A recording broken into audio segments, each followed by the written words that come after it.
Okay, in this video I'm going to show you how to make relationships in Power Pivot with a resource event and agent model using composite primary keys.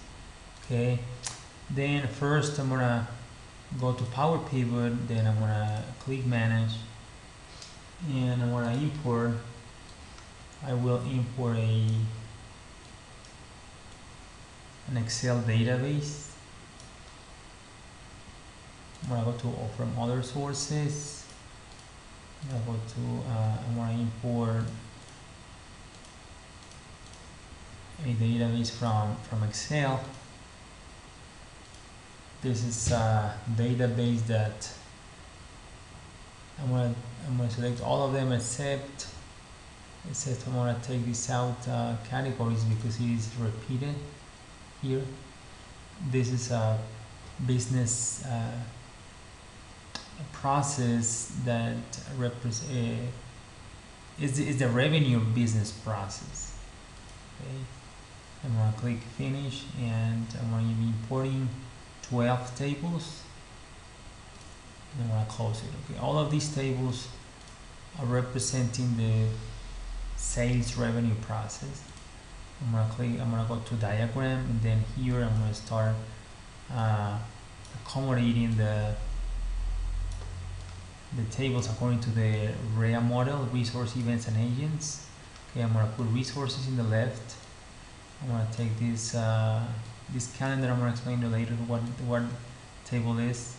This is per category. Then these customers are to the left of the diagram. This one, history customer, I'll explain to you later what this is about. And I have orders. Orders represents the sales of the company. I'm going to put orders as an event, as the main event of the model. Products is one of the main resources of the model. I'm going to put products here, and I'm going to just move order details to the left. Shippers,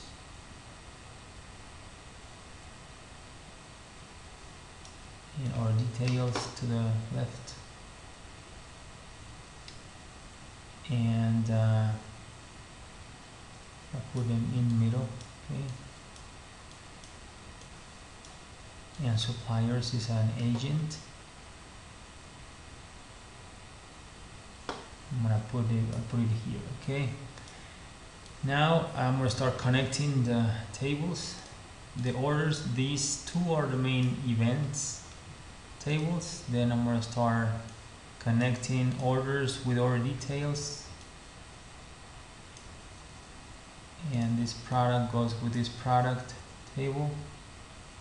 This employee ID goes with the employee ID of the employee table. The customer ID to the customer ID table from orders. Then the cash received go from order ID to order ID. The category of the product goes to the category ID, the category table. Then the cash account ID goes to the cash account ID of this table, and the shipper ID goes to have one here down. Then I can relate all the agents are participating in the sales process.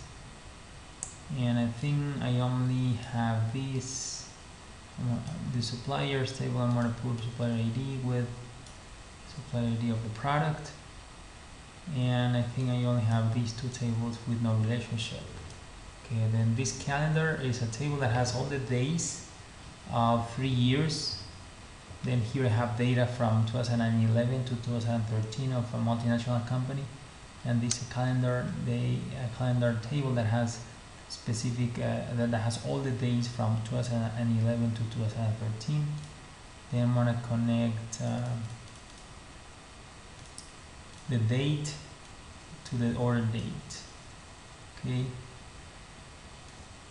and that's it. Okay, And once the only table that is missed, that does not have a connection, is history cost. I'm explaining what is this about. I'm gonna go to the diagram view, and if I go to history cost, this is I have pro ID, a specific year, and this is the average cost, average unit cost. Okay, this basically for every year and for every product, which was the average unit cost for the company. As you see, as time goes on, this unit cost increases over time. Okay, then basically this is a type of relationship table that connects many relationship in the REA diagram between product and an entity called year. Okay, then products are bought by year, every year, then this table is representing that. Okay, then in DAX I need to for every product, it depends on the date of sale. I gotta consider the date of sale, and I consider these two attributes or fields in order to get the unique cost. Then this table has a composite primary key, because if I only take this product ID as a primary key, this product key is going to be repeated. The product number 1 is going to be repeated here. Then product ID is not a primary key, it's not a unique key. And the year is not a unique key because I have repetitions. Then I gotta define a unique key that is going to be a composite key that is going to be composed of product and year. Okay, and now I'm going to have a unique, then I'm going to change the name of the column. I'm going to put product ID year.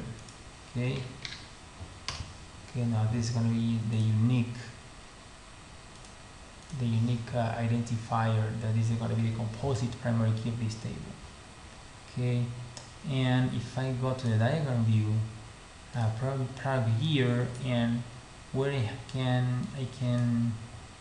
have data about the sales, the details of the sales is in this table, product ID, but in this case I do not have the year, but I need the year in order to get the unit cost, and then I need that to get the cost of goods sold. Then what I'm going to do, I'm going to take the year from the orders table. Okay, and in the orders table there is no year, then I'm going to create one calculated column. It's going to be equal to year and the orders date. Okay, and this is going to be the year.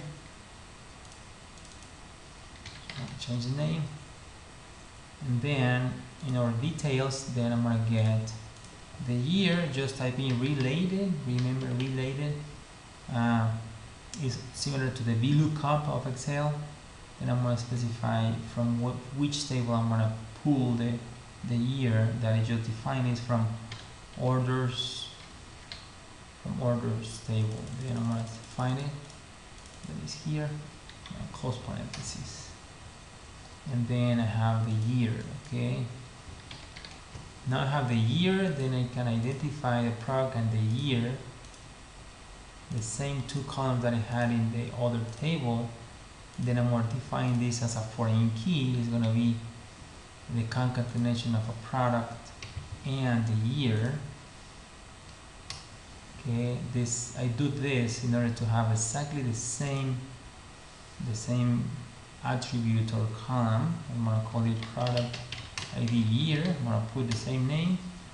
Now this is a unique identifier, but here is playing the functions of a foreign key, and now I can connect this table to the cost history. Then I'm going to go back to the diagram view, to the history cost, and then if I go up, if I open this one, then I have these two attributes that can be connected. And now I can pull the unit cost to this table later on. Okay, I'm going to stop here. I'm going to continue in the next video.